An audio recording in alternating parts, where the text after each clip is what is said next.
guys ready? Good time. Good afternoon, and thank you all for coming. The people of Louisville elected me to take Louisville in a new direction.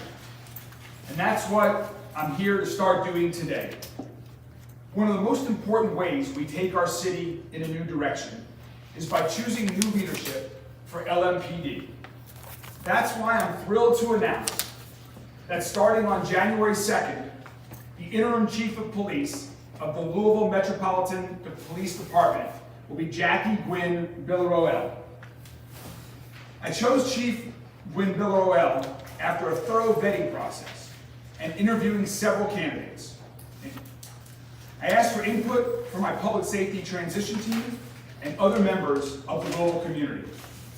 Chief Gwynn Villaroel had a distinguished 24-year career with the Atlanta Police Department, where she rose through the ranks before joining LMPD in 2021 as deputy chief. She is also a pastor. She has earned the respect and admiration of people within LMPD and throughout our entire community. She is committed to transparency and to continuing the work of building trust with the community. Jackie believes in engaging with the community leaders across our entire city, having a strong community presence for LMPD, focusing on preventing crime, and reducing the amount of gun violence. Tragically, gun violence is something that has struck Jackie's family. In just the last 2 weeks, after Jackie and I had our first conversation, her nephew was murdered in Atlanta.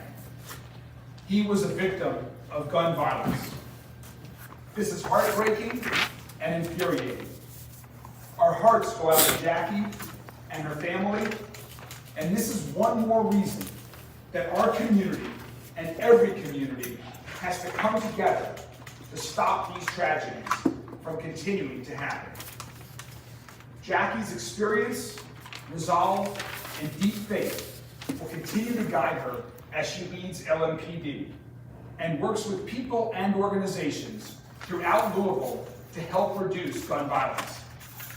Our shared goal is to do all we can so that other families can avoid the pain that Jackie and her family and far too many other families are going through right now. Chief Gwynn Villaroel and I are both keenly aware that soon the United States Department of Justice will release its findings from its investigation into LMPD and Metro Louisville government. We are both committed to working with DOJ to continue the process of improvement and reform within LMPD. We will both be strong partners in this work. We also both support the hard-working women and men of LMPD. They risk their lives every day to keep us all safe and make everything else we do possible. Also, just to clarify, as previously announced, Chief Shields will remain Chief of Police until January 2nd. Following my inauguration, a search process will begin immediately to name a permanent Chief of Police. I believe the city will benefit from that process, and I will seek community input as part of that process. However, I want to be very clear. As interim chief, Chief Gwynn Villaroel will be fully empowered to lead LMPD. She has my complete support, and I look forward to working closely with her and all of her colleagues. As I got to know Chief Gwynn Villaroel was her integrity, commitment to our community and the officers of LMPD, her strong work ethic, and her interest in collaboration. She will build a strong partnership with me, my administration, our officers, and our entire community to make Louisville a safer city than it is today. I'm thrilled to announce our next interim chief of police, Jackie Gwynn Villaroel. Thank you.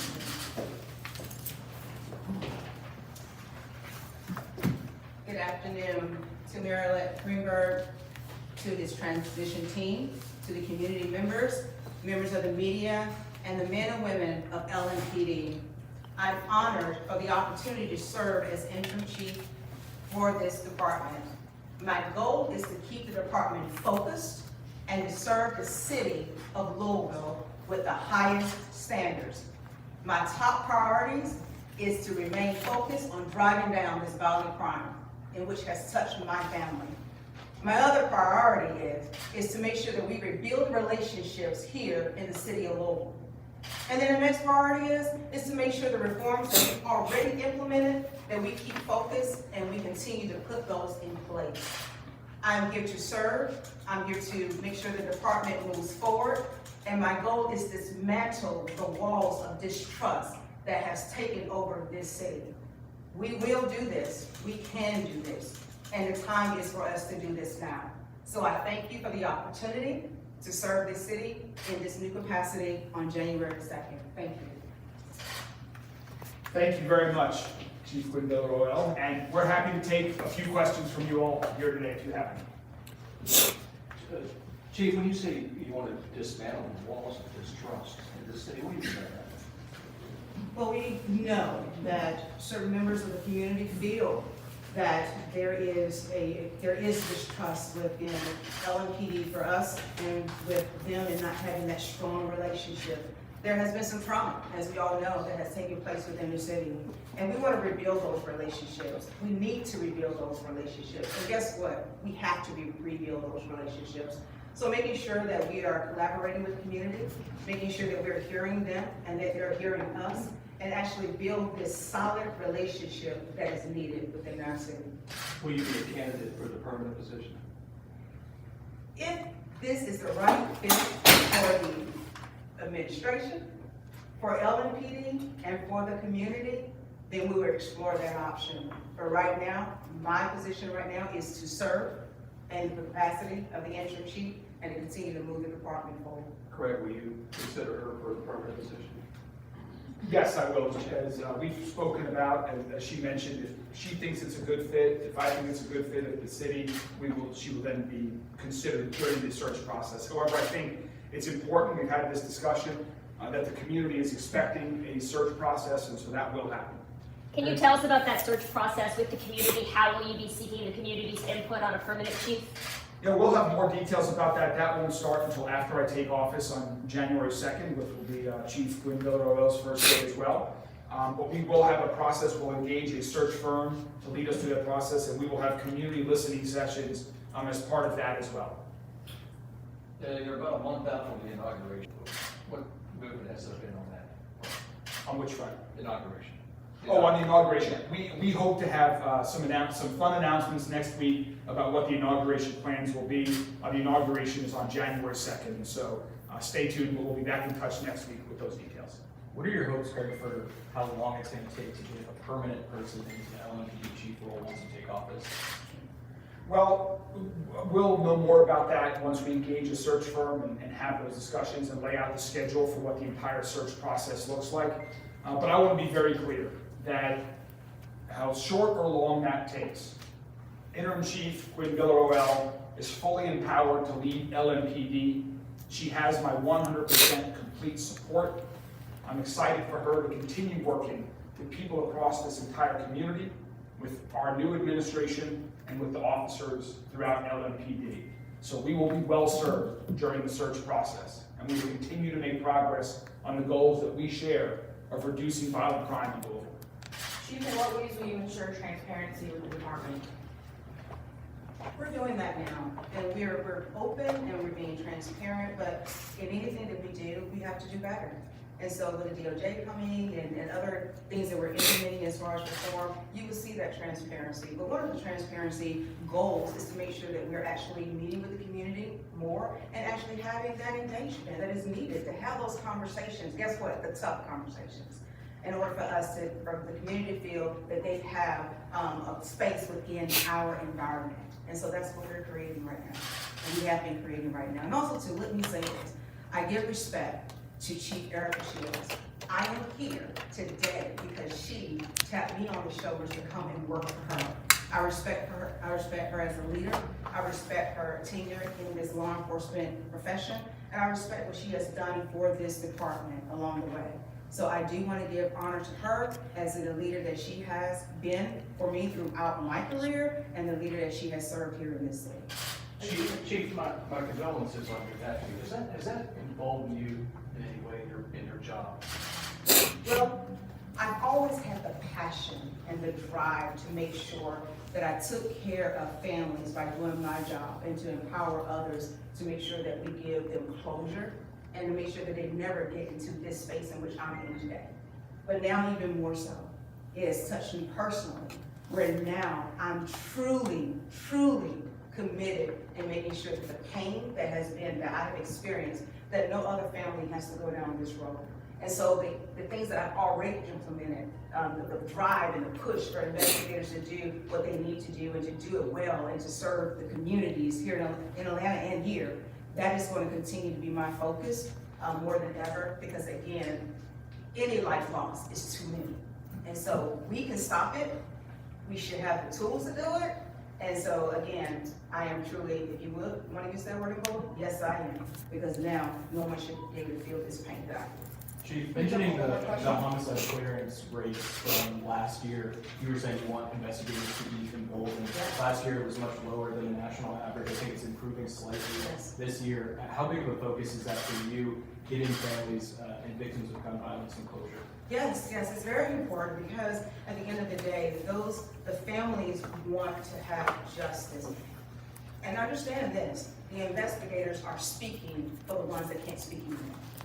And so by them doing their job and actually bringing those individuals to justice that have impacted the lives of so many, just not the immediate person, immediate family, it spreads throughout the whole community, then therefore we are doing everything we can to bring closure to that family so they can really, really celebrate the life that was taken from them viciously. How do we improve that?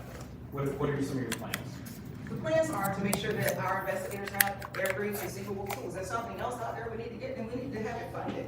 And I'm hoping that Mayor Lett will actually do that. I'm putting them on the spot right now, right? Right? They have to fund that, because again, one of the other tools that are out there that our investigators are able to use in order to do their job and to do it well and effectively. So that is the space that we need to be in. As you've heard, Chief Shields already spoke about the DNA lab that we had to get to outsource. That has helped tremendously. But how can we go a little bit further in that? What else is needed? Because the families are depending on us. Are you gonna? And one other thing that I would just like to add that we had conversations about as well to address your question is on the issue of recruitment and retention. We right now are nearly 300 officers short. As we complete and have a full team, that will give us even more resources to continue to investigate and solve all of the violent crimes that are happening in the city. So that's part of our plan as well. And we talked about really just renewing and strengthening the commitment that LMPD has already shown to try to work towards this goal. We're going to continue to strengthen that. One more question. Are you guys gonna be more open with the media than Chief Shields has been? Well, all we can do is speak for ourselves here today, but I think we are going to plan to be very transparent with you. We thought it was very important to have a conversation, to take questions. We've had this conversation as well. We will continue to be transparent, and as issues come up, we will continue to keep that. That is very important. To me, the hallmarks for all of city government, not just policing, but all of city government, are transparency, and that leads to trust. And that's critical for our city, for our police, for our entire community. Just one quick follow-up for both of you, please, Craig. If you would, Chief, address what you would say to the Inspector General who has made the comments that he hasn't been able to get officers to talk to him in his investigations, and what steps will you take to ensure that that communication happens? Yeah, so in regards to that, we have been working in trying to meet some of those particular asks, but there has been some blocks that, again, we couldn't override. And so with that, again, I know that the ordinance is being looked at again, and then conversations are ongoing. So I would just ask the Inspector General, again, allow those conversations to be had, and so that we're all can come to the table and that we can actually have a mutual agreement that we all can respect and actually implement.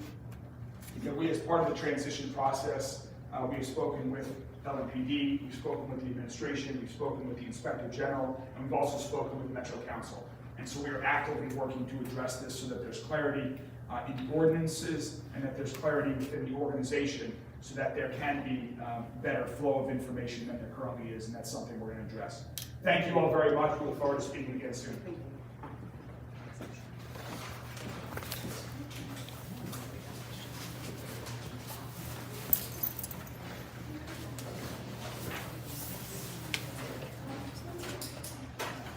If you do nothing else, If you do nothing else. If you do nothing else. If you do nothing else. If you do nothing else. If you do nothing else. If you do nothing else. Stay live.